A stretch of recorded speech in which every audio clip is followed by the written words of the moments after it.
Another sip of wine. All right, so here we are getting started. John David has a sip of wine. Jennifer, I'm not sure if you have one. I don't, I but don't. I should have, I guess. We crossed that line there, so now we're ready. Um, so basically, what I'd like to talk about today, you guys, is we have the holidays upon us. I guess today's the Monday before Thanksgiving. Somehow it seems like Thanksgiving always sneaks up on us, and then we have like a bunch of stuff to do. So if marketing wise in the salon for sure. I typically, I guess, kind of the way to view this time of year, it's been my experience, it's the busiest month of the year for hairdressers for the most part. Would you agree with that, John David? I mean, from what? I agree. Yeah, I mean, it's the busiest time of year for everybody doing everything almost. It seems like actually, but the Mhm. thing that I want to get into like some promotional stuff, and I'll ask you guys what you guys do, but I want to kind of keep the theme behind us, like since you are kind of naturally busy this time of year, depending if you haven't been in the business a long time, maybe not as much, but if you've been in a little bit longer, this is your busiest time of year. And just kind of keep in mind as we talk about these promotions that you are going to have lots more people visiting you. So think about how you can turn that into more business later. I want to maybe give one example to kind of get your guys' brains going a little bit with it. But one thing that we always did in the salon, we started it pretty early on, was, at kind of the end of the year, obviously Christmas time, and we're kind of cleaning out all the extra retail product that we have. And you know how that is. There's some things you just never get rid of, and you have a ton of it. You just end up giving it to friends anyway. So a lot of times as a promotional thing, what we would do is we would get all that extra product and you kind of get it out and look at it. My wife would go pick up like this fancy basket with some fancy paper and all that kind of stuff. And we just pile it into this basket. Pile's probably not a good word, but put it into the basket, and she would make it look all pretty, and we'd sit it right up there at the front desk. And then as people are paying and checking out at Christmas time, we would say, hey, you want to get in the drawing for this basket of stuff? And they're like, oh yeah, sure. Well, all you got to do is just book your next appointment. And if you make your appointment, you're eligible for the drawing. So it was just like a no-brainer for people, where we had a little piece of paper they could fill out. And as they were checking out, we just train our front desk staffs to say, yeah, you want to get a chance to win this? All you got to do is schedule your next appointment. So it was just kind of a no-brainer thing. And it definitely initiated people to go ahead and rebook, kind of a simple way. You get rid of some stuff you weren't going to sell anyway, and everybody's happy. And then we would have the drawing like at the beginning of March, like the first day of March. So that way we could make certain the people that did enter the drawing did come back. So there's one for you. So John David, you get to go first here. And what do you? When I owned a hair salon, that was the biggest thing that I would concentrate was also retail. And of course, we all and when you own a salon, you all always at the end of the year have this extra stock of just that didn't sell, or just different sizes, and it just doesn't sell when there's just one of them. It seems like. So yes, doing the same things, basketing them or putting them in the back room and giving them to our staff and go, hey, we want you to use this, and have you be creative with them. That was always kind of fun because the staff members would always do displays and so forth with some of the old products, and sometimes they would become new again. But I think for now, just overall, when I'm doing coaching for salons and spas, I always say December and end of November is the time you should be doing your biggest promotions for January and February. So when you're busiest, that's when you have to hit it hard. And I believe Jennifer is going to agree with me on this one. I think now I spend the most time on promotions for January and February because we will take a dip in service. We will take a dip in retail sales if we don't watch out. So to keep that level and to keep us, setting the new year right, to work on your promotions, whether it's social media, email marketing, and so forth, and to use anything that you can available and do it. It impounds how much more work it's going to be for you in December and November. Not only are you doing service, selling a lot more products and ordering a lot more products, you have to spend more time on promotions. I think that's a big one. What do you think, Jennifer? I've been encouraging salons and spas to do gift certificates to encourage their clients to Mhm. purchase gift certificates during the holidays Good because point. that increases the retail, but it also guarantees a potentially a new client to come in Hmm. as well as get additional sales upsell from the existing clients, and also to booking and have customer appreciation events at the beginning of the year, because a lot of times clients are busy. Oh, I can't do anything in November, December, but if you had a customer appreciation event in January, have one spa I'm working with, all right, they're having a Thanksgiving themed around Thanksgiving theme, I'm sorry, Valentine's Day theme in Yeah. February in order to keep the bookings current, but just provide like a wine and cheese sip on a Tuesday evening or something like that to get clients to stay top of mind and to continue to have bookings. So that's what I'm encouraging. Just Brilliant. do creative ways of having your existing clients come in and like bring a friend and not even just sell, but show the environment in the salon, and the spa has been most successful with that, and being able to show clients friends who've heard a lot about the great service, get a chance for them to come into the spa or salon and not pressure to book a product or service, but to just have a soft sell. So that's what I've been encouraging folks to It's, do. I mean, those are brilliant, actually.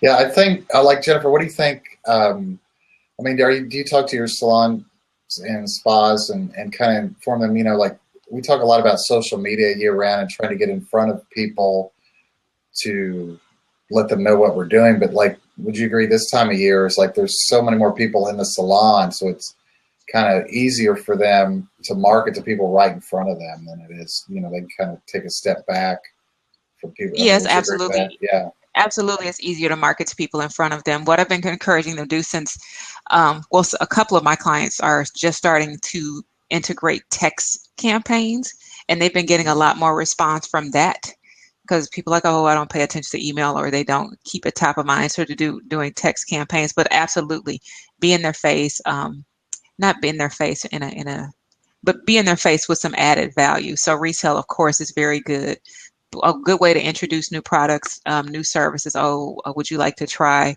this different type of service that you've normally been getting as an add-on? And then so the next time they come back, it'll be part of their overall service package. But retail is huge, as you guys have said.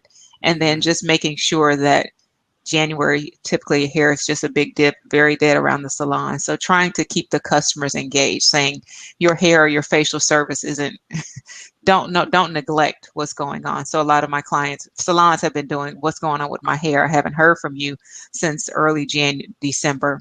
Those type of campaigns to be able to keep the traffic up. Well, John David, what do you think? Lost my train of thought there.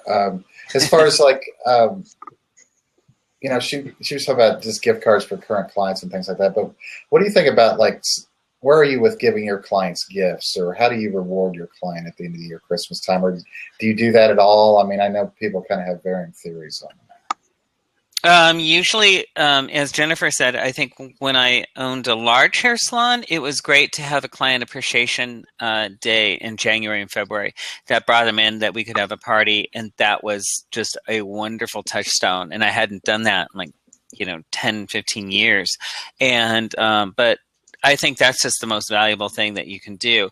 And I like to do now, and advise my clients on, is to do things through the email so they're watching for it, and if you're on Snapchat, watching for it. So if they're going to get something for the holiday, and for me now it's ebooks, I'll give ebooks, and it's always through an email or launching something. If a product company has a new product out, they're so much more willing to give you a lot more bulk in the travel sizes when they're launching it than later when it's off and running. So if you've got any kind of launch of a product, this is the time to do it. To act as it's a giveaway. You might have paid a nickel on the dollar for that product, but you have more of them. So to give the client those kinds of giveaways instead of like a $5 tube of this or $10 tube of that.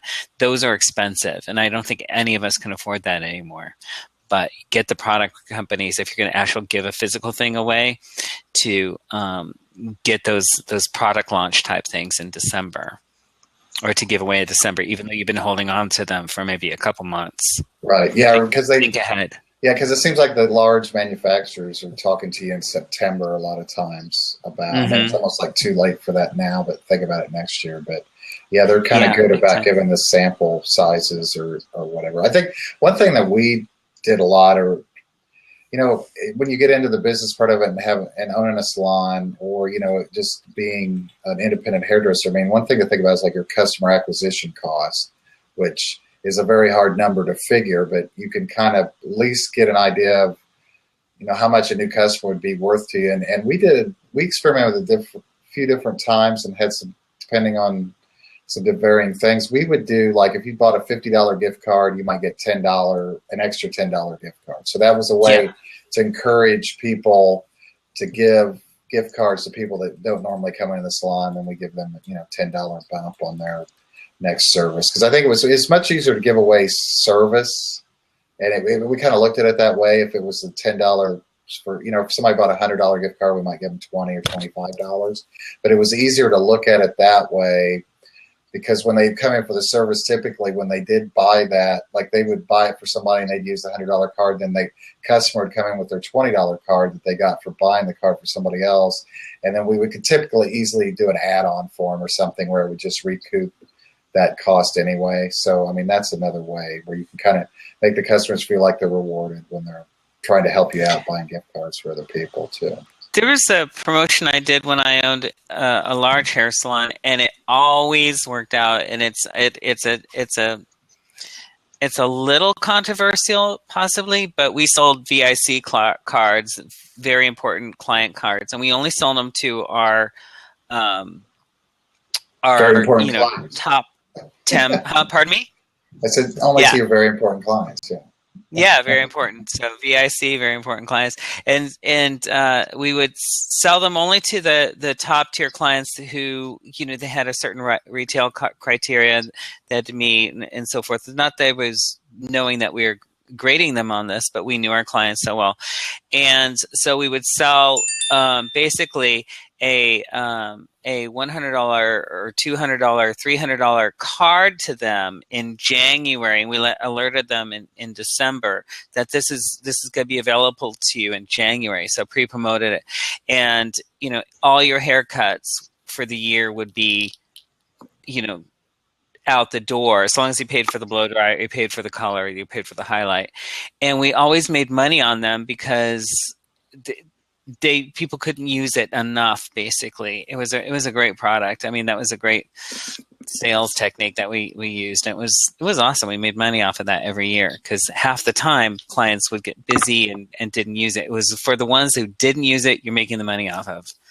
And that was a great promotion around the Christmas time. That's a great idea. I think there's a lot of salons, and maybe Jennifer, you could kind of speak to this as far as like salons selling a car, like a monthly to a guy, where they might come in for a cleanup of their neck or different things. Or do you see that much? I know in the blow up bars, we did that with our blow up bar, where we call it Blow Addict, and you would sell, I think, whatever the numbers were, but they'd save like $10 if they bought 4 or something. Do you see that much, Jennifer? Do you recommend that usually? Or?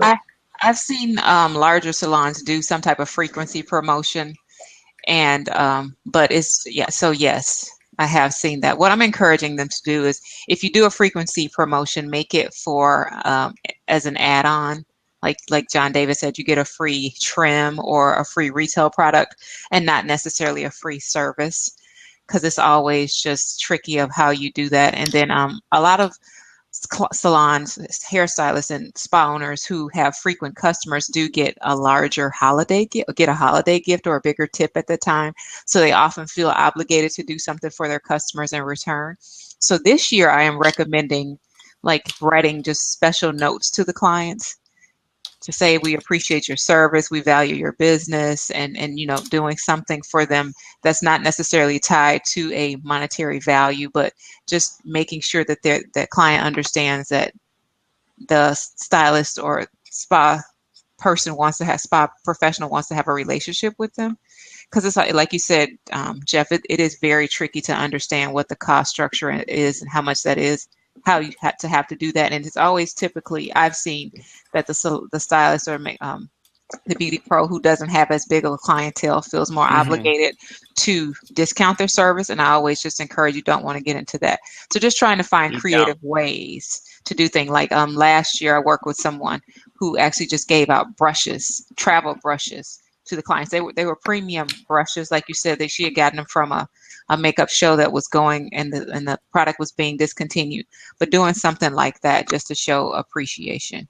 So I think the verdict is still out on those frequency cards. So yeah, it is those really tricky things. But I like how you call them frequency cards, because that's truly what they are. And I've rarely not seen a company make money off of them. You know, I think they're great money makers and so forth. And the clients like them, and the ones that don't, I don't really. You don't hear from them. The ones that got busy and didn't use it, they just think, oh, well, I lost money on that one. But yeah, and there's a certain breakage percentage in there, like for your, just, people that buy things that don't use them. I mean, I guess it probably varies per salon, but I know the gift cards, when I would kind of monitor those, it seemed like about 20% of them never even use them. So that's kind of the beauty. I mean, to me, I think the greatest marketing kind of, I don't want to say scam, but where it's really pulled is our gift cards, because people are more than, it's like a psychological thing almost, where people want to buy those because they think that they're being thoughtful by, buying for their wife for a hair salon or something like that. But reality, I would much rather get cash. So if you guys are considering sending me, I guess send me a check. I was. But now you know I what know. Not really. But no, you see what I mean? No, but it's so I interesting. might forget after one glass of wine, but but it's so interesting to think about the like, if you really think about gift cards, like it puts restrictions on the people that buy them, but everybody buys them. So I'm just kind of being the devil's advocate here, but it's just amazing if you do offer them and you put a sign up and you tell people about them. It really triggers people to buy them. People. Yeah, they do. They work. I love selling them. I hate getting them. I am one of those people. I'm a terrible, terrible, terrible person, because I'll get a gift card and I think, oh, well, I'm just going to give this away, and it's terrible. I have a Bloomingdale's card over there for $100. I have one over here for something, and like, I just don't think of them when I go out the door. It's just a piece of thing, and I don't. And coupons are the same way with me. I feel worse. Every time I go into Ace Hardware, they ask me, hey, do you have our discount program? I go, yes, I have brought the tickets home to scan, to reactivate it or activate it or whatever 100 times at my home. I forget it, and since they don't use telephone number, or maybe they do, I don't know. But I always feel like I'm losing money whenever I buy a gift certificate or a credit card, or, those kind of gift cards. Yeah, I think female clients are completely the opposite. They're like, yes, I can go and get my hair cut. I don't have to worry about it. All I have to do is take care of the tip, because I have a $125 gift card. So they're thinking, ooh, well, what else can I get? I can treat myself today because I have something that's because you can think of more than one thing at a time. So, like, I think food here. Hungry, and you think, like, you actually put that on the list. Like, oh, if I bring this coupon, my food is going to be 50% less, which is awesome. I've seen the biggest pickup for gift cards during December, Valentine's Day, Mother's Day, and around graduation time. So going into the summer, those are really, in terms of promotion, those are really big times to promote. So for Mother's Day, for Valentine's Day, start promoting now.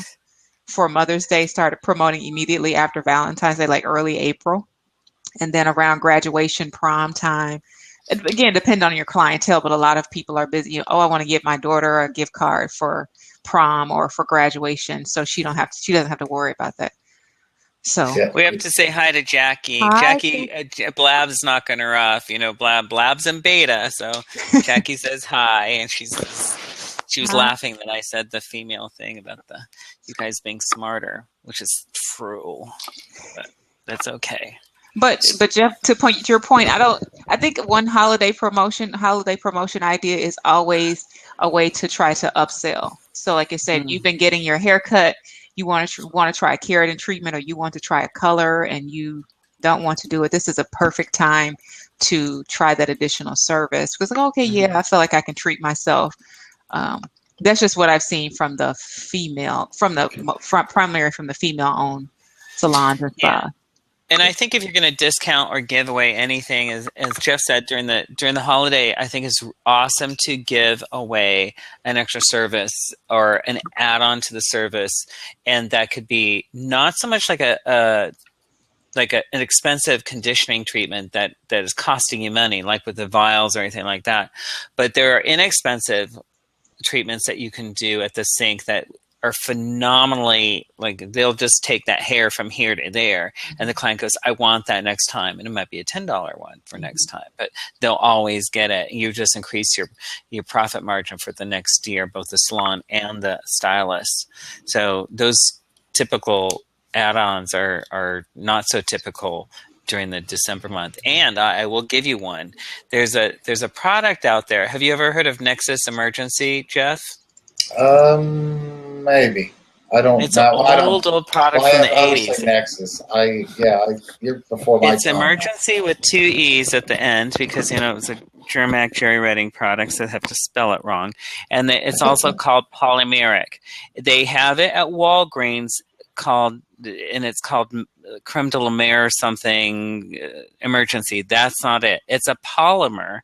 And how you put it on the hair, if you're going to make it really, really stick, is you shampoo the hair, you put this liquidy honey type product on, you won't be able to comb through it, and you use a flat iron and cover both paddles with foil, and then crinkle the back up of the foils, and you tap the hair maybe 20 times, like Sebastian iron, if anyone's old enough to know that, except for me.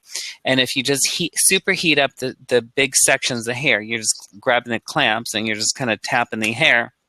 What's going to happen is you're going to laminate that hair with this product, and it's a polymer that coats the cuticle of the hair surface. It holds in your color. You can use it before or after the color.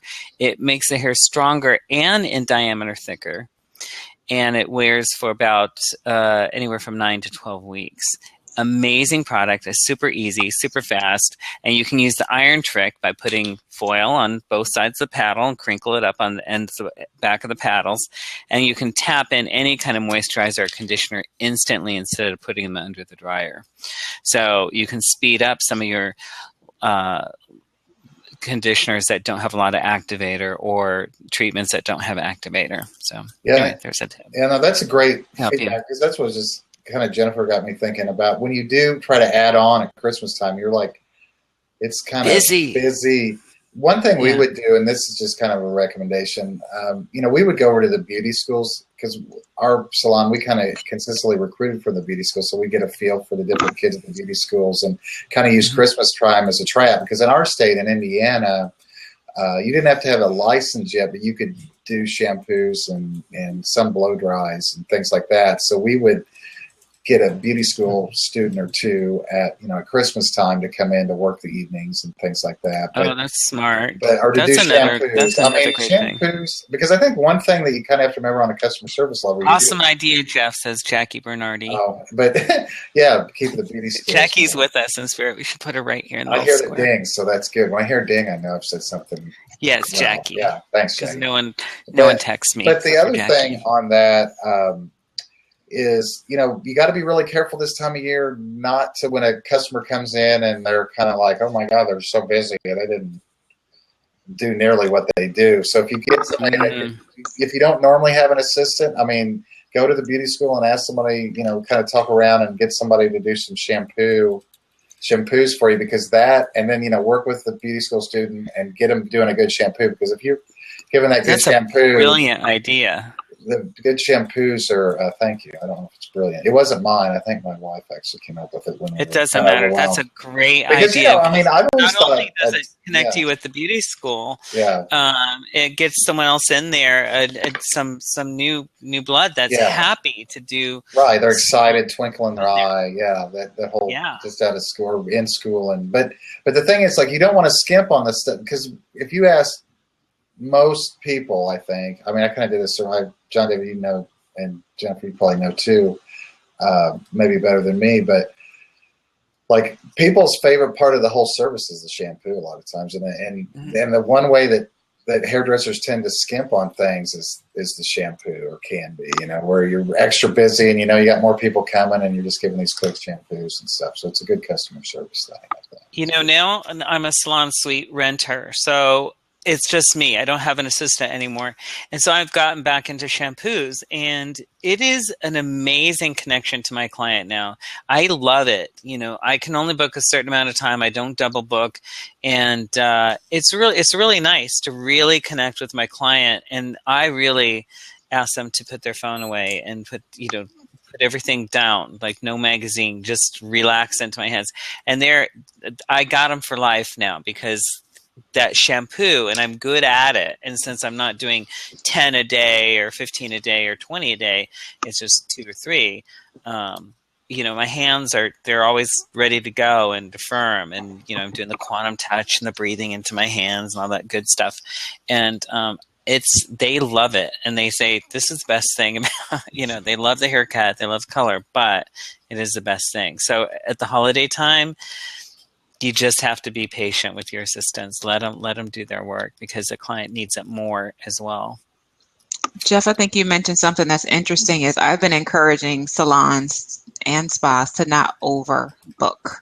I know, they're, and not to have to go into January and February are softer months, but to not really go into those months with the scarcity, just thinking that way, but to really try to treat the clients well so they can have a good experience, and asking them things like, okay, after, as we mentioned here many times, after you finish up that last service, go ahead and book that appointment or do something in order to get them back in the door, but to not overbook, and then try to plan for their January and February, knowing that those are historically slower months. So how can you plan for that time? Maybe somebody who is trying to get their hair done for the New Year's Eve, ask them, oh, I know you want to come back in a couple of weeks to get a shampoo after you've just gotten a color or something to get a deep conditioning treatment. Just trying to make that connection, but at the same time, make sure that they can get that appointment in the chair. They're obviously doing something good for their client, but it's a way to, again, let the client know that this is a relationship. I'm not just concerned about your money, but I'm really concerned about your overall hair or your skin. So using that approach. Such great advice, because at this time of year, we're the service provider, and we are coming. Everyone's coming in, and so it's the winter's turn now. The heat's on, and the towers and all that stuff. So people are coming in with colds and sick. Their immune systems are lower, and you're exposed to that. So if you overwork, you're going to be good for nobody, including your own holiday and your own family. Right. Well, what do you guys think, though? I mean, do you recommend, we would do extended hours at Christmas time, but then we would shut down the day before Christmas Eve and then not reopen again until New Year's Eve, or 30th, 31st. But just to give everybody a break, because they would look forward to that, But I mean, we would pick up hours until then, though, and then everybody just wanted to work it. I mean, I guess it depends, but people don't. What do you think about adding hours at Christmas time, you guys? I mean, I've seen a lot of salons add hours. The hair salon stylists work themselves to the bone from from Thanksgiving until New Year's Eve. They are like just swamped. Yeah. And then after that, it really kind of doesn't pick up until maybe the end of January. So that's why I've told them you have to show up as your best self. You have to show up pro. So don't kill yourself. Just tell the clients you're only taking 8 or 10 or however many you can do well, because you just overwhelmed, you're sick, you're running behind, and it's just not a good experience. So to It's figure yeah, out how you to, don't experience it well. You, the service provider, are not experiencing it well, and you're just, as you said, Jennifer, you're not providing the best service. So when I was younger, I would book like that. I could do it. I could do it. And then I'm exhausted, and you just don't even like people for another 4 days after, you shut down, and well, I would do the same thing as Jeff. I would not work from, this week to this week, and then January would trickle back. But now, because of social media, because of my email marketing, and I'm connected with the client a little bit more through texting and so forth. If I see a client's not in, and I can think about it, and your computer system will tell you this client's not been in. It should be warning you they're going to come in soon. You can email them, text them, social media them, put on your Facebook page. Look, we are not going to be working, but more hours. We'll have to move you into January if you don't get in by now. So it'll be fine if you can warn them nowadays. And I think it's so much easier to do so. I had this exact conversation today with some makeup artists who do makeup full time, and they're saying, like, last year they were just overwhelmed, and they're booking Yeah. now for the holidays, and they've told their clients, this is going to be my cutoff date, because I can't be New Year's Eve 8-9 o'clock trying to get you ready to go out when we could have figured out something before. So again, I think the key is to really try to plan that revenue, plan that promotional thing, and then be able to go forward. Well, John And David, that's what we're all about. All of us are planners and marketers, as well as we in the industry. So we come from a different standpoint. Plus, I'm so much older than I was before. Now I think of these things. I don't want to, be last minuted, and I will turn you down. I would lose the business, so to speak. But what were you going to say, Jeff? what do you do with those clients? I mean, I know what you do with the clients that don't value your time. You eventually try to get rid of them. But I mean, when you have, Christmas time, it seems like, you have more clientele. A lot of it has to do with people coming, maybe college kids coming back home, or people are in town or whatever. But what do you do with those clients that you just physically can't get in? I mean, do you recommend them to someone else if they need in before Christmas, or what's some ideas on that? I've always been a big fan when I've worked in salons, and even though I don't work at Joseph Michael Salon and Spa anymore, I know those stylists, and they are wonderful. And so I always recommend them, ones, and some of them don't work there. I never had the problem of I'm going to lose a client. I knew my marketing was always good, and I knew my skills would always attract people. So I did both of those things always, and continue to do so, even though I'm established, and even though my marketing and so forth is on automatic, so to speak. But it's really nice to have a bunch of people that I can trust to do my clients, and I do lose them to those wonderful stylists, and they can look me in the eye, and I can look them in the eye down the street, go, hey, how's it going? Oh my God, your hair looks great. I can say that, and they're not embarrassed about it because they know the way I feel about it. You will be where you should be, and with that attitude, you'll always be able to fill in your schedule. I absolutely agree. Absolutely. I think. That whole kind of mentality of just feeding the world and putting it out there, and it always comes back and all that. And when people call in and we always did that too. And it really works out. And you can always have a story of, depending on how long you do hair, how long you're in the business, 7-8 years later, somebody will come up to you and say, hey, you remember I called you and my son needs a haircut or whatever. And I mean, it just all comes back around eventually. And it really does. It really does. I can't even tell you how many times I stepped in for somebody who walked out, or not, I walked out, was sick, or, wife had a baby. That was one of them. And I got 2 clients that day. And of course they ended up becoming my client, but that happens reversely, so right. I got caught in a flight one time and I lost 2 clients. They went to James and Megumi, and I see those clients all the time. They go, well, we like them too. And they're, maybe they're younger or maybe they're older or whatever. You kind of let the likes go where they need to be. And sometimes things shift. Yeah, absolutely. Which is good for you. Absolutely. Yeah. So, let's see here. I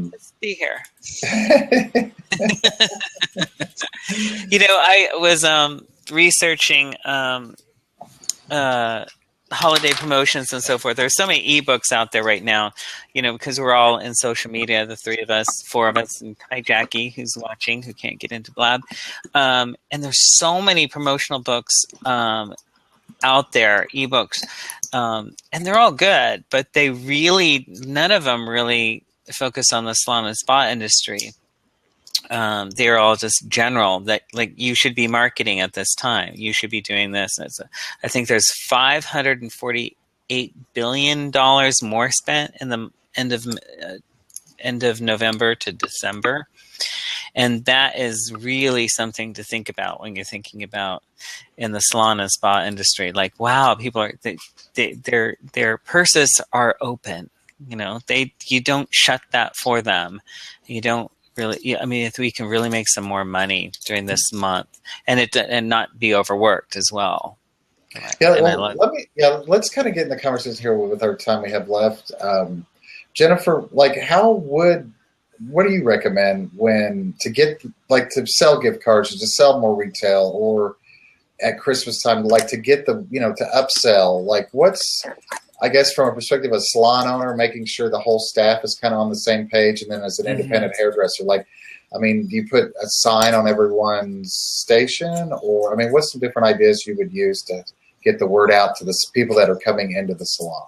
It's interesting because I have a prospect, not a client yet, who I'm working with, and I have been encouraging them to do a Black Friday blitz.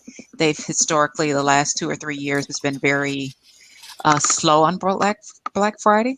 So I'm encouraging that salon to talk to the independent stylists to call their clients or text their clients on the particular day so they can, one, book appointments, two, do upsells, talk about gift cards. So to really look at this time of year as from a business perspective. So again, for Black Friday, that's a busy day.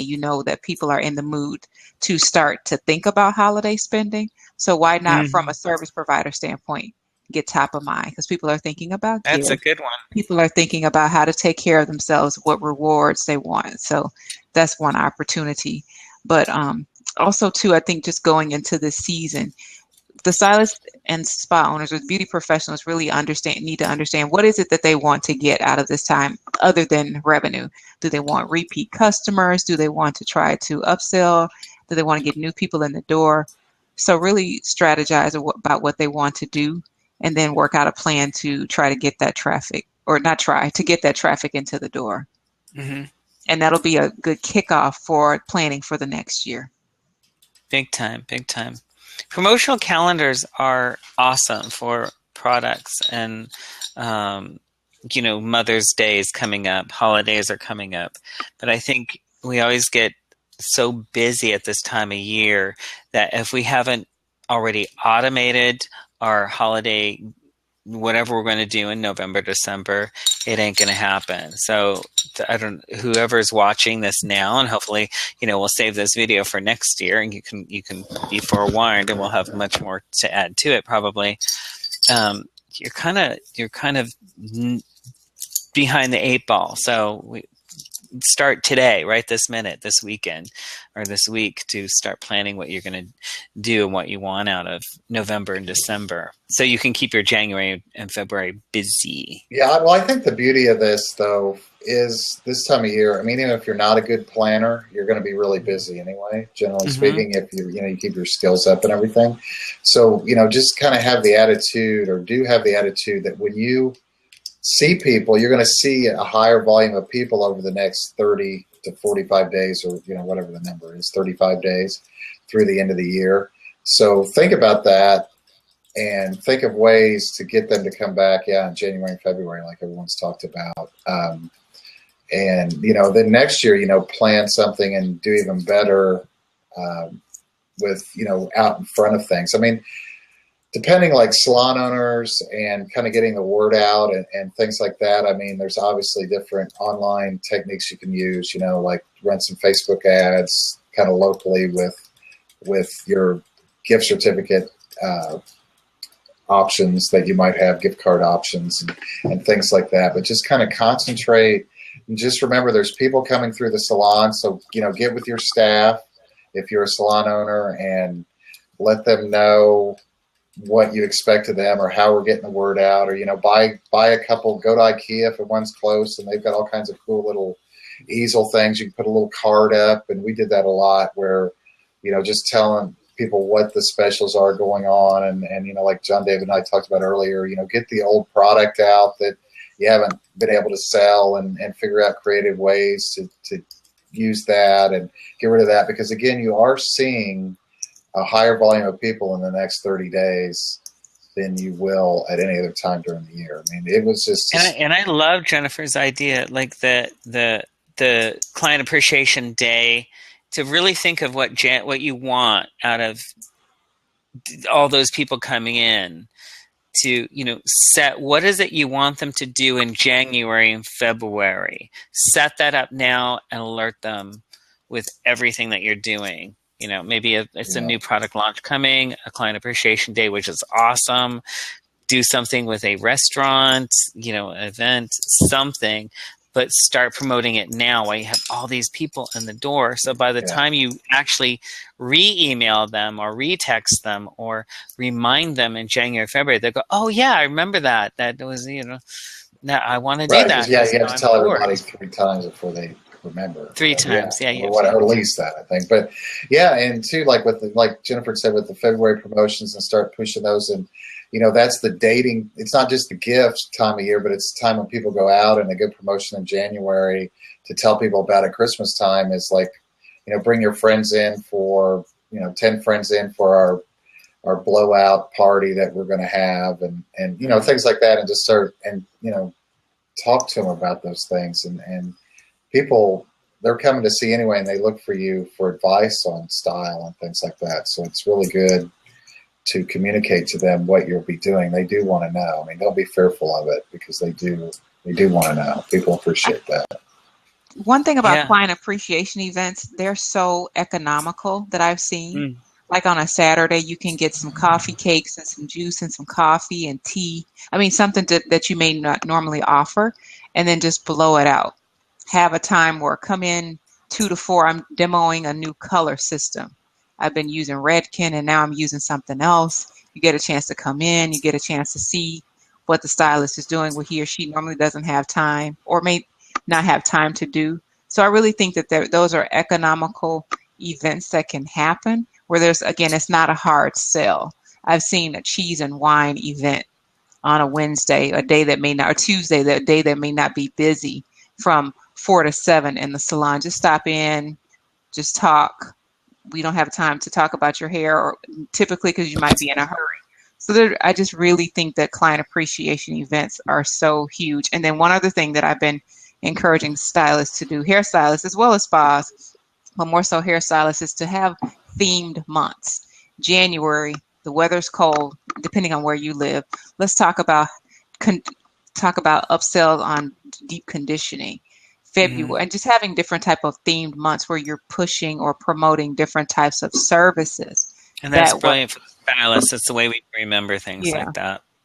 And then for the spas too, I think of, obviously, in my mind, manicures, pedicures may be heavier during the summer. So figure out how to get those things done more in the cooler months, again, depending on where you live.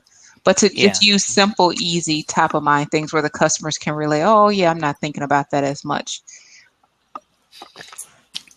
Down the hatch. I know. Did you see me go like that?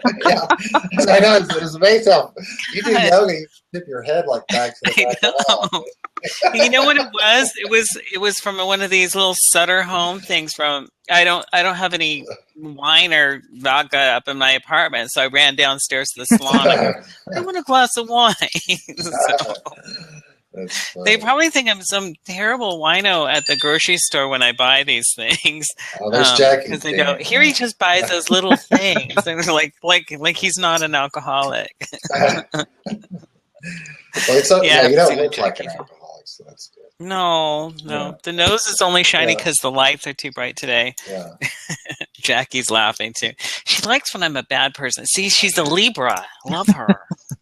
They The laugh at my jokes. but yeah, but Jennifer, I mean, this might be good evidence. Like, just yeah, like go ahead and make a plan for this year. I mean, now not only the holiday things, but the whole New Year's resolution and the fresh start beginning in January. It's good for people to start thinking about January, February. And I think in the salon business, I mean, you have to think 6 weeks ahead at least, because that's kind of when your average clientele comes back every 6 weeks. So you want to think ahead what you're going to do for them and what you're going to do for everybody else, 6 weeks ahead. And I would definitely agree. Like some of the best promotional things that we ever did were just kind of those extra things like you mentioned, Jennifer, where you ask people to come on a particular night and maybe bring some friends with them, and then they bring some new people in, and you build like a nice relationship, and that's a good way to kind of utilize your clientele, because they'll come and It's bring great for people that those haven't been in. hairdressers who have personality too. If they can bring a bunch of their clients all on one night and focus on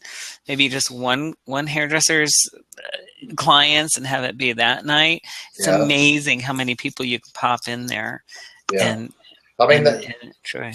I had like a few of our sales reps that would come in, and they would all always say that the best thing you can do is like those customer appreciation nights where they ask people, or hair parties, they would call them a lot of times too, but just where you get customers to bring other people in, because it's kind of like they're showing off, they're showing you off. It's a really great environment, and you have a little alcohol there, or whatever you might have, and people kind of loosen up, and it's fun stuff. It's really a good time, actually. When I would used to, when my hair was relaxed and I used to be a weekly client, I would go and get my hair shampooed every week. But Yeah. I do remember going to those customer appreciation. I'm like, well, I'm getting a relaxer every 6 weeks. I'm getting a shampoo every week. I'm getting my hair trimmed every week. But I always ended up getting something else that wasn't even top of mind. I'm like, oh, I should try a cellophane, or oh, maybe I should try this additional service that I've never Mhm. tried, because I was just so into my routine. So from a Mhm. promotional standpoint, especially those dedicated clients, probably that 30 or 40% is probably the bulk of your business. I would definitely get those folks in and get them a chance to do something different. Yeah, and they always love something new. They're And you always do, looking for we something. always have something new that's interesting. We always have something revolutionary, that's going to do this or do that. Now we've got the new metallic colors. There's always something new. And this is not what I found is the clients who are more willing to try things are clients who are typically more seasoned. So Hmm. just in the salons that I'm working with, those clients that are 35 plus, and this is just in the Chicago area who I'm working with, they're Hmm. really willing to try more different things from the salon and spa standpoint. Because from the spa standpoint, they obviously want to protect their skin. They want more moisturization. Same Hmm. thing for the hair. Oh, my hair is drying out. What can I do? I need to come see you more often. So as the salons are planning for the promotions, think about the demographic too of how we can draw them in with different things. Yeah, that's yeah, definitely. Always think about your demographic, or how you can help the most people with. Yeah, that's a great idea, Jennifer. Hmm. Let's just kind of wrap it up here, Jennifer. I'll give you a chance here to kind of tell everybody what you're up to, what you're doing, and all that kind of stuff. I am launching a coaching program, or I have a coaching program, but starting to bring more attention to a coaching program that I have for the not so seasoned stylists, to give them some ideas of how to better brand and to get in front of more potential clients so they can grow their business. So I'll be kicking that off at the beginning of January. Cool, Yay! cool. What about you, Yes, John need Bailey? it much.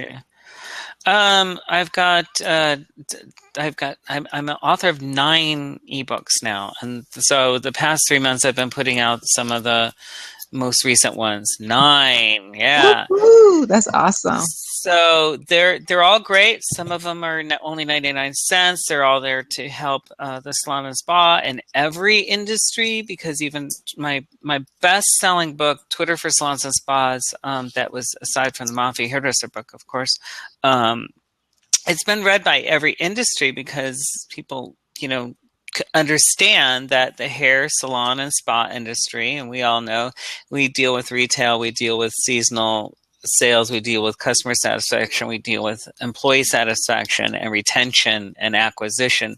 So many industries relate to it. So those books are coming out and launching, and we all use we're all coaches and consultants, and we all use different programs to assist our clients. So now I have a goalachiever.club. Go to goalachiever.club, and for 99 cents, you can have the same template I help my clients with. And the ebook is great. It's great because it's the same thing as most coaches use across the United States and abroad. So those are all launched now. And if the little toggles don't work on the website, that's because I've been working on the website all day. So Goalachiever.club? Is that Goalachiever? Yeah, goalachiever.club. Put that link Or in. you can go to I didn't realize MaffiaHairdresser.com. Put the link in. MaffiaHairdresser.com we'll have it Okay. too. Okay, cool. Awesome. And then Jennifer, what's your website? What's the best way to SimpleMantraMarketing.com? Yes. Simple John David. Mantra Marketing. Yes, ma'am. Those ebooks are perfect for the independent or even the fitness professionals. I come across a lot of fitness professionals who don't know what to do. Yeah. Or they say they don't know. They're trying to use Facebook and it's not working. So I think that those are perfect for like fitness professionals, a lot of chefs, anybody who's independent who understands their craft, but they obviously need to market and brand better. I think that those would be excellent tools for them to have in their arsenal. Absolutely. Yeah. Absolutely. These are good. So who's our host next week? John David? It is Jackie. There'll be our 5th Salon Spa chat. Did she tell you the topic yet? She did not, but I'm sure she'll text me. Hopefully she'll schedule it on the right day. I kind of put mine on the wrong day. That was funny, but that sounds like something I would do. Here's what do we have? She'll email me, and okay, cool. Same time, same channel, everything like that. Same time, same channel, 6:30. Let's see, and she'll know tomorrow. She says so. She will text. So it'll be a good one, I'm sure. And she's always awesome, creative, and figuring good things out. So I guess that kind of wraps it up. So everybody, I guess. Thank you. Email me the link that Blab gives to you, and then I will put the bumpers on either side of the video and send it back to you. You can put it on YouTube, and I'll put your YouTube embed in the Salon Spa Chat website. How's that? Sounds good. Awesome. Fantastic. Thank you so much. See you guys next week. If not, all right. Love you guys. Thank you. Bye. See ya. Keep more wine.